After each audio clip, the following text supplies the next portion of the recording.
اس کو کہتے ہیں انسانیت۔ اسی لیے کہتے ہیں مولانا روم نے کہا باز آ آنچ ہستی باز آ، پلٹ کر آ جا، پلٹ کر آگا، تو جو کچھ بھی آ جا، تو اگر گبرو بت پرستو آتش پرستی باز آ، تو اگر بت پرست ہے، تو اگر مشرک ہے، تو اگر مجوس ہے، باز آ، ای درگاہ ہے ماں درگاہ ہے نو امید نیست، یہ ایسی درگاہ ہے اللہ کی، یہ ایسی درگاہ ہے خدا کی، یہ ایسی درگاہ ہے اس اوپر والے کی جہاں پر آپ کے یہ فرقے نہیں ہیں۔ 100 بار اگر توبہ شکستی باز آ، اگر تو نے 100 بار بھی توبہ شکست توڑ رہا ہے تو پھر بھی تجھ کو بخشا جائے گا۔ تو معلوم یہ ہوا مرثیہ ان چیزوں کو لے کے چلتا ہے۔ توکل دیکھیے کہ انسان آپ کے جو ہے کریم جو تجھے دینا ہے بے طلب دے دے، مرثیہ پڑھا، کریم جو تجھے دینا ہے بے طلب دے دے، فقیر ہوں پر نہیں عادت سوال مجھے، میں فقیر ہوں مگر دل کا حال جانتا ہے میں کیوں کہوں، کسی کے سامنے کیوں ہاتھ جا کے پھیلاؤں، میرا کریم تو دیتا ہے بے سوال مجھے۔ تو یہ استغنا، یہ توکل، یہ چیز ہے جو آپ کی مٹھی کو بند رکھتا ہے، جو عزت نفسی کو بند رکھتا ہے، جو آپ کے اخلاقی قدروں کو بند رکھتا ہے، جو آپ کو جو ہے اولیت کی درجہ میں لے رکھتا ہے، جہاں پر آپ کو جو ہے انسانیت کی معراج حاصل ہوتی ہے۔ تو معلوم یہ ہوا اہل دولت سے نہیں مطلب انیس، یہاں توکل ہے سدا اللہ پر۔ یا کہتے ہیں کہ یعنی دیکھیے کہ کس طریقے سے میں چھوڑ کے چیزیں پڑھ رہا ہوں کیونکہ دوسری چیزیں ہونے والی ہیں۔ انسان، قرآن مجید کی آیت ہے کہ انسان کچھ نہیں سوائے یہ کہ اس کی کوشش اور سعی کا نتیجہ ہے۔ جو آبرو کا ہے طالب تو کر عرق ریزی، یہ کشمکش ہوئی تب پھول سے گلاب بنا۔ گلاب کا پانی ہے اس کے لیے پھول کو رگڑنا پڑتا ہے، پھول مٹ جاتا ہے۔ انسان جو ہے جب اوپر پہنچتا ہے، انسان جب اپنی قدروں کو پہنچتا ہے تو اس کو محنت کرنا پڑتا ہے، اور ہر ایک شخص کی ایک پرسنالٹی ہے، چھوٹا سا آدمی ہونے چاہیے۔ میرا نس کہتے ہیں کسی کا دل نہ کیا ہم نے پائمال کبھی، کسی کا دل نہ کیا ہم نے پائمال کبھی، چلے جو راہ تو چونٹی کو بھی بچا کے چلے۔ چونٹی یہاں پر استعارے کے طور پر استعمال کی گئی ہے۔ آپ یہ مت دیکھیے کہ ہی از اے گورنر، آپ یہ مت دیکھیے کہ یہ سوٹ اور بوٹ میں ہے، آپ یہ مت دیکھیے کہ وہ آپ گیپٹن کا سوٹ پہنا ہوا ہے۔ ہر شخص کی ایک شخصیت ہے۔ مرثیہ وہ چیز یاد دلاتا ہے کہ شخصیت کا احترام کیا جائے، انسان کا احترام کیا جائے، انسان کے قدرت کا انتظام کیا جائے۔ بڑے بڑے آپ کے جو ہے ان لوگوں کے پاس وہ چیز نہیں جو ان لوگوں کے پاس ہے۔ تو کہتے ہیں کہ یہ چیزیں، اور بتاتے ہیں ہمیشہ فرش مشجر پہ جو کہ بیٹھتے تھے۔ لکھنؤ میں یہ فرش ہوتے تھے جن پہ قالین ہوتے تھے بہت ہی قیمتی، جس پہ یہ جھاڑوں کے ڈیزائن ہوتے تھے۔ میر انیس نے اس سے بھی ایک فائدہ اٹھا لیا۔ ہمیشہ فرش مشجر پہ جو کہ بیٹھتے تھے، نہ ان کی قبر پہ بھی سائے شجر دیکھا۔ اسی لیے دبیر نے کہا تھا کہ بالائے زمین زندوں کی تعمیریں ہیں۔ یہ جو دنیا زمین ہے اس کے اوپر ہماری مکانات ہے۔ بالائے زمین زندوں کی تعمیریں ہیں اور زیر زمین مردوں کی جاگیریں ہیں، اور زیر زمین مردوں کی جاگیریں ہیں۔ عبرت کا مرقع ہے عجب صف زمین، عبرت کا مرقع ہے عجب ورق زمین، عبرت کا مرقع ہے عجب صف زمین، اس ورق کے دونوں طرف تصویریں ہیں۔ کیا اس سے بہتر شعر ہو سکتا ہے؟ تو معلوم یہ ہوا کہ نعت کا جو سب سے، میں اپنے موضوع کو لا رہا ہوں لوگوں کو، ابھی نصرت مہدی صاحبہ نے کہا کہ یہاں پر نعت کا آپ کے جو ہے ہوا، میرا کام آ رہا ہے۔ دیکھیے کہ نعت کا خزانہ اگر کوئی نظم ہے تو وہ ہے آپ کے مرثیہ، اور لوگ بے خبر ہیں۔ سنیے کچھ چیزیں لیتا ہوں، اگر کوئی اسکالر اس محفل میں ہے تو لیٹ اٹ ورک۔ سب سے بڑا آپ کے نعت کا ذخیرہ، نعت جو ہے قرآن مجید میں کہیں بھی حضور کے سراپا سے گفتگو نہیں ہے، کہیں بھی حضور کے جمال سے گفتگو نہیں ہے، کہیں بھی حضور کی زلفوں سے گفتگو نہیں ہے، کہیں بھی حضور کے دیار مدینہ سے گفتگو نہیں ہے، کہیں بھی حضور کے آپ کے طیبہ جانا وہیں رہ جانا پھر نہیں آنا، ایسی باتیں نہیں ہیں۔ جہاں کہیں بھی قرآن مجید میں حضور اکرم کا ذکر ہے، یہ ہے کہ تمہارے اخلاق بہت ہیں، ہم نے تمہارے ذکر کو اونچا کیا ہے، تم ہمارے رسول ہو، تم عبادت ایسی کرتے ہو۔ تو وہ قرآنی آپ کے جو مذاہب ہیں اگر کہیں آپ کو ملیں گے تو وہ مرثیہ میں ملیں گے۔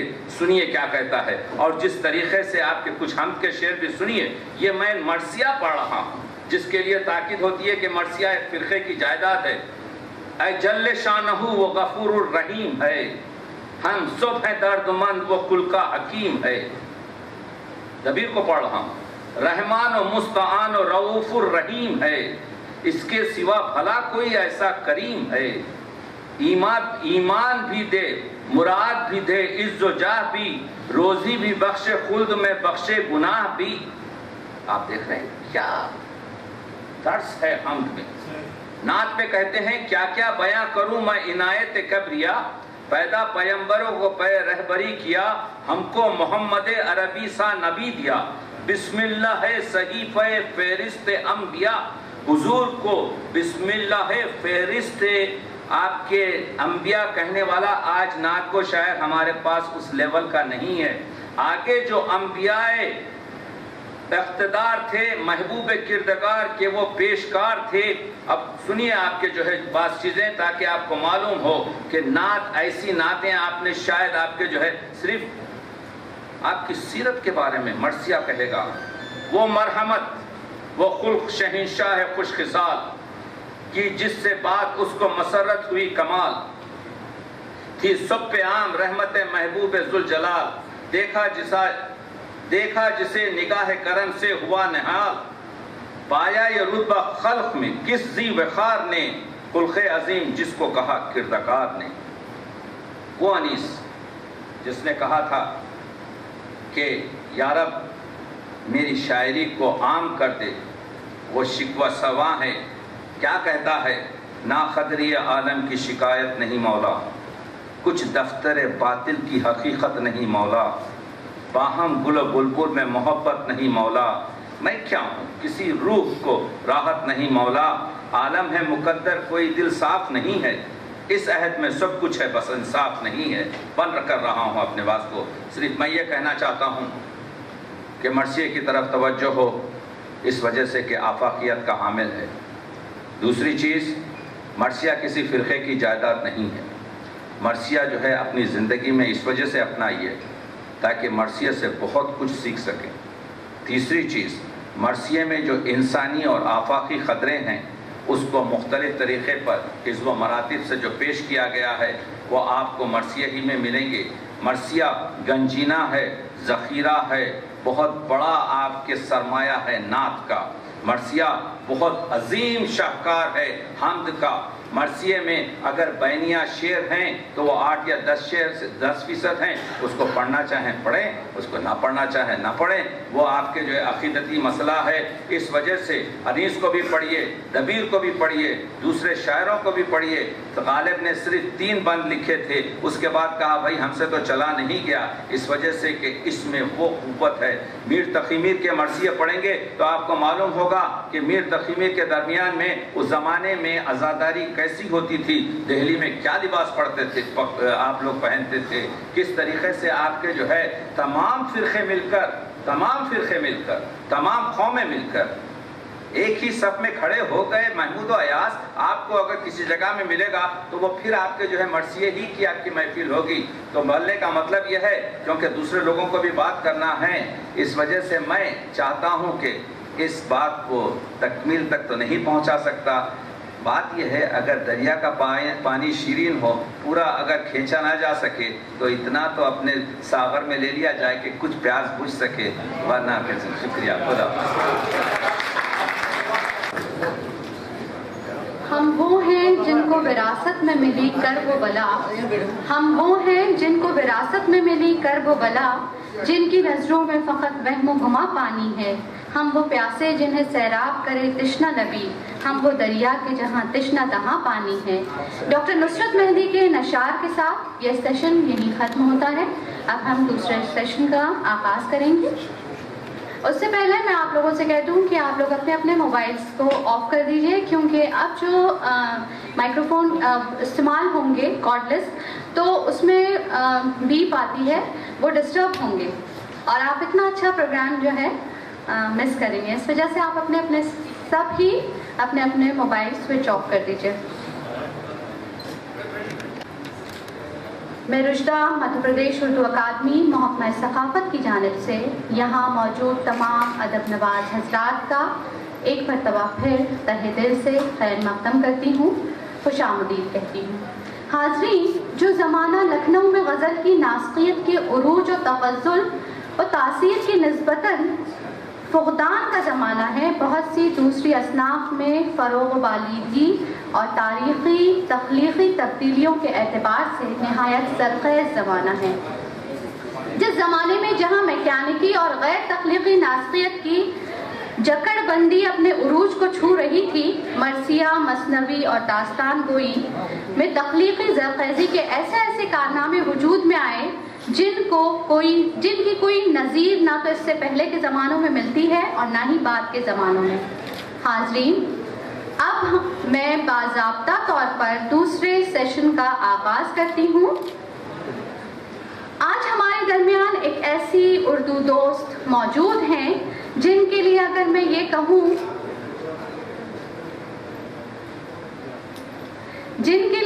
یہ کہوں تو کچھ غلط نہ ہوگا. میری ہمت کو سراہو میرے ہمراز، میں نے ایک شمع جلائی ہے ہواؤں کے خلاف. ایک ایسی سوشلائٹ NGO سلبھ انٹرنیشنل کی صلاح کار، پبلشر، ایڈیٹر، فلم میکر، جشن بہار کی فاؤنڈر، گنگا جمنی تہذیب کی امین، اہل نظر، صاحب ذوق، فنکاروں اور تخلیق کاروں کی قدردان. یہ تعارف ہے اس ہستی کا جس کے لیے خوشونت سنگھ کہا کرتے تھے، I can't imagine Delhi without کامنا Prasad. کامنا Prasad کا تعلق شبستان عظیم آباد یعنی بیدل کی زمین سے ہے. باغ و بہار شخصیت کی مالک کامنا پرساد کی تربیت اردو کے ماحول میں ہوئی.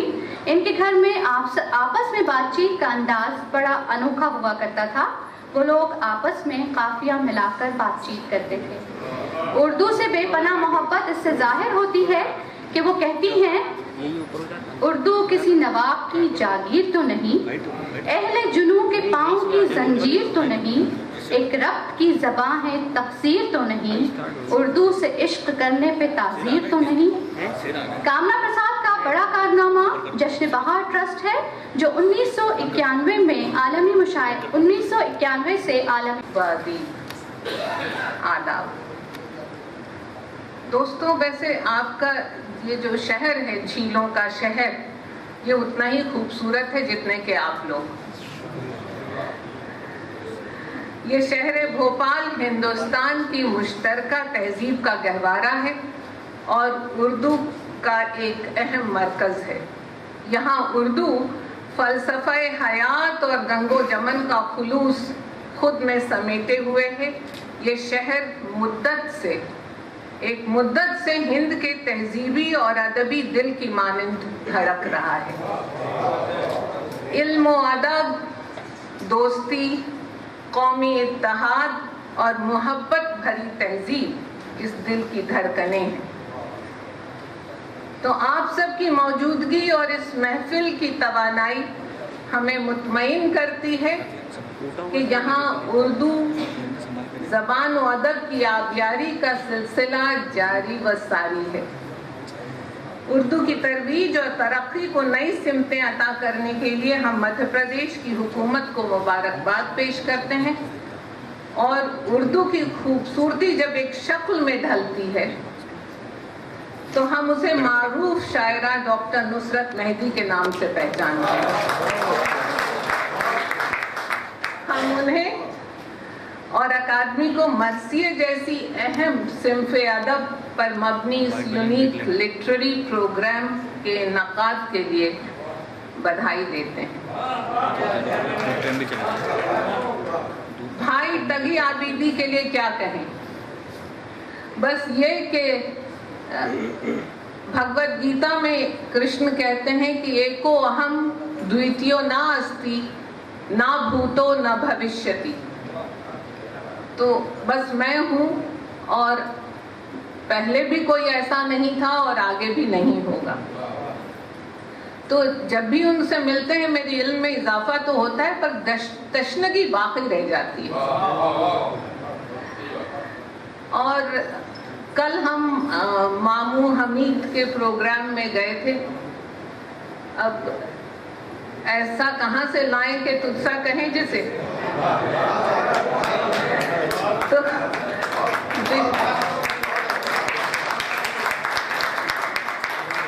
تو دلیپ کمار جی کے لیے جو انہوں نے یہ پروگرام انعقاد کیا تھا، کیا خوبصورت پروگرام.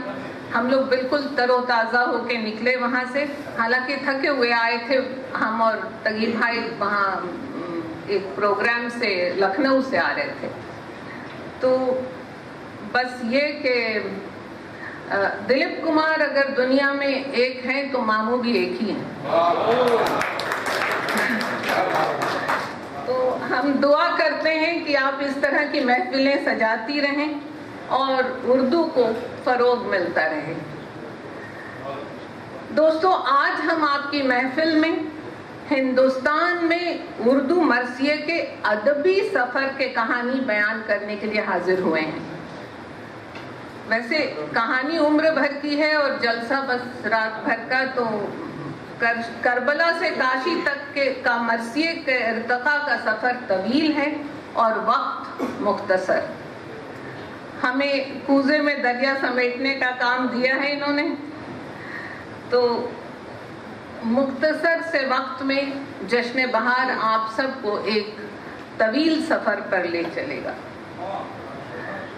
ہندوستانی مرثیہ ہماری گنگا جمنی تہذیب کی علامت ہے. ایک ایسی صنف جس کا بغیر اردو ادب کی تاریخ ادھوری ہے، جس نے اردو شاعری کے حسن و وقار میں اضافے کیے ہیں. سانحہ کربلا کی ایسی ترجمانی جو عہد در عہد مقبول ہوئی ہے، جس نے ہندوستان کے مختلف فرقوں اور طبقوں کو آپس میں جوڑنے کا کام کیا ہے. تو رشتوں کی اہمیت سے آراستہ مرثیہ ایک منظوم داستان غم ہے، جس کی واقعہ نگاری اور منظر کشی ہندوستانی ثقافت میں رچی بسی ہے. مرثیہ نگاری کے ابتدائی دور سے ہی غیر مسلم شعراء بھی اس سفر میں شامل رہے ہیں. صنف مرثیہ کربلا کو کاشی سے جوڑتی ہے، فرات کو گنگا سے جوڑتی ہے اور انسانیت کو روحانیت سے جوڑتی ہے. بھکتی پردھان ہمارے دیش میں ایسا ہونا لازمی تھا اور واجب بھی ہے. قصہ کربلا میں تدریس ہے. حق کی باطل پر، نیک کی بد پر، خیر کی شر پر، اچھائی کی برائی پر، سچ کی جھوٹ پر اور اہنسا کی ہنسا پر جیت کی. اور ہندوستان کا درس ہے